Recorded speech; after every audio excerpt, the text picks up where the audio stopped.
So we're going to be speaking, as Leslie said, about each one. We'll speak about solving a problem. And Leslie, you want to go first? Sure. So I figured, from my perspective, the biggest thing I see that causes trouble for a transaction is boundary line issues that can hold up a whole closing, and basically from the mortgage side, from the real estate side. Right.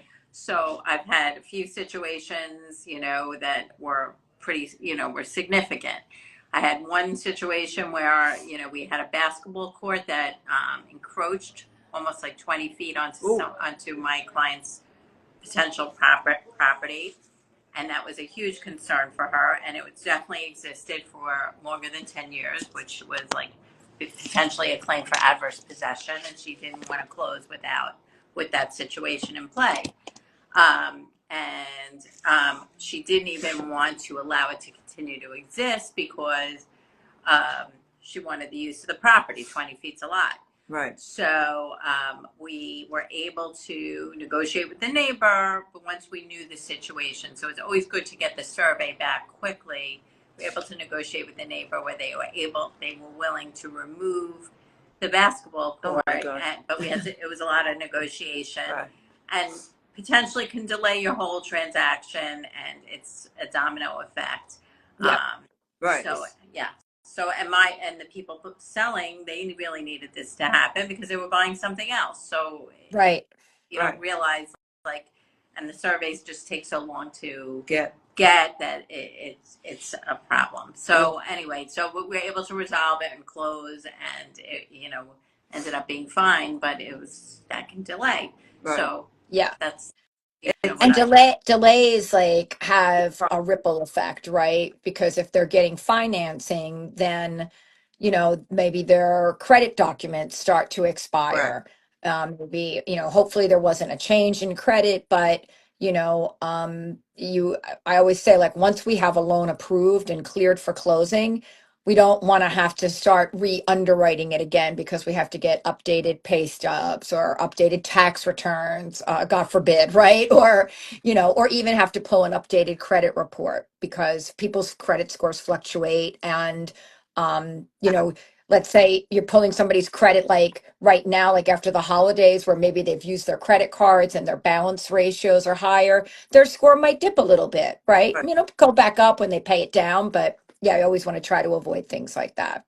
So I think that's a good example with encroachments and boundary line disputes, because it could be a real issue. I mean, what happens if they had to redesign the whole driveway, for instance, if the basketball court was, on the driveway built in, that's a real problem because then, there's a lot of money involved in that. I would think. I don't know in this case. Yes, absolutely, and it's a permanent structure. Right. I mean, often we can resolve it either with monetary, or sort of boundary line agreement. And I always tell people, try to understand what your property looks like before you even put it on the market, because this is the biggest holdup for a closing. And people change their properties all the time. They put bushes in, fences, right. And whether there's an opening in the fence. It's good to know all that ahead of time. Well, getting a new survey and spending, $1,500, right? $1,500 on a survey before. Right. So, Marie, you want to speak about a problem that you've solved?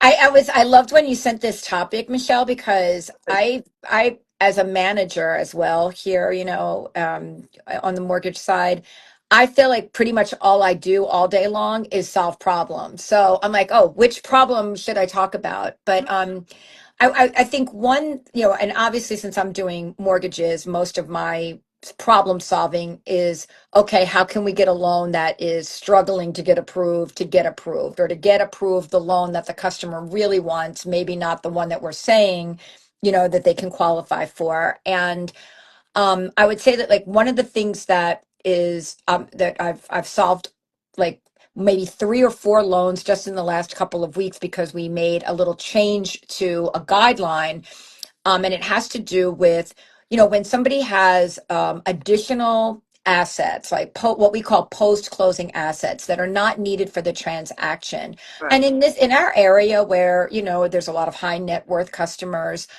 this is pretty common where somebody might have in excess of $500,000 when you combine their 401ks and other retirement accounts, et cetera.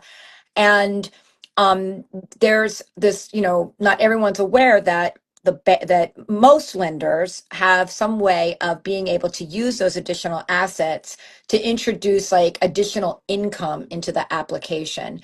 And so just this week alone, we had two clients that really one loan was declined because we could not get their income to debt ratio in line. They have a property that hasn't sold yet, so we had to qualify them carrying like both their mortgage now plus the new one.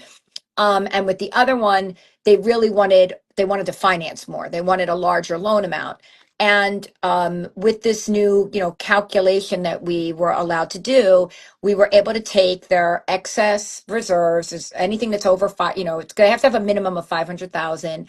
That gave us extra income. And in both cases, the one loan went from being declined to being approved. And the other loan, we went from, I think they wanted to borrow like they wanted really 2 million. We had only approved them for 1.5 million, and we were able to increase it to 2 million without doing an exception. And obviously, we were happy, both clients were happy, and it's just something for people to think about. Like, if you are somebody, I think this is great for people that are retired, right? And maybe they don't have a lot of monthly income Right. that's coming in, but they have substantial assets that you can potentially use that to qualify for a loan or a larger loan. I think that makes sense. Well, Yeah. that's like, and as you said, probably most of your day is spent solving problems. Probably yours too, Leslie, Yes. and clearly mine.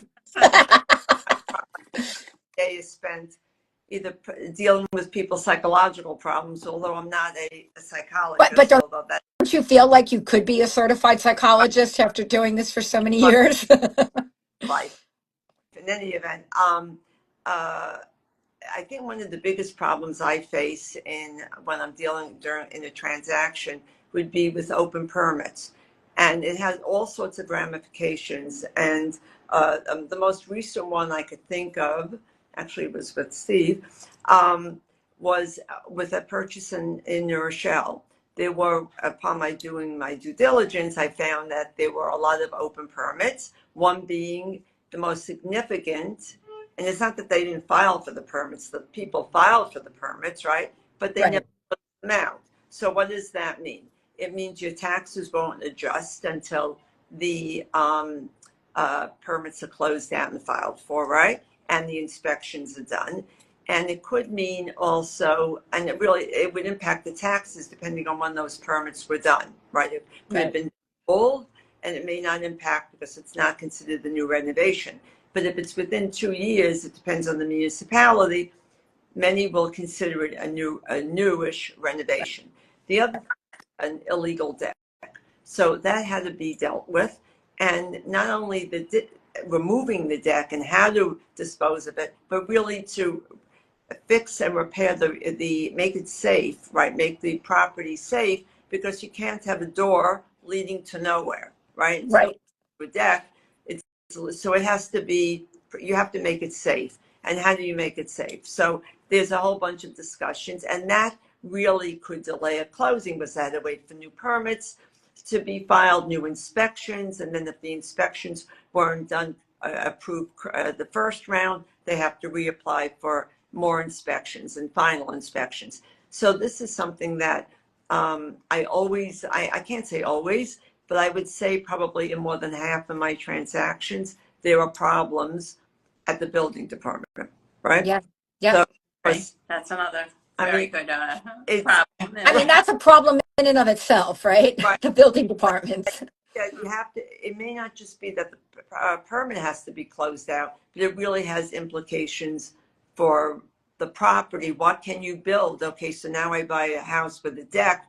I thought it was a deck. It's no longer really usable. They have to remove it. Now what do I do? Because I also want a deck or something like it. Right. So, and how does it impact the way I live, and how does it impact the taxes? So these are all things that And the really, rules, like the current rules, could Right. be different than with the rules previously. So if the deck existed one way, it may have been allowed back then, and now it's not. right, or they built it with it not being allowed, or maybe they bought the property and assumed that problem, but my clients are not willing to assume that problem. Right. Really have to really delve deep into the history of it and really try to solve that problem.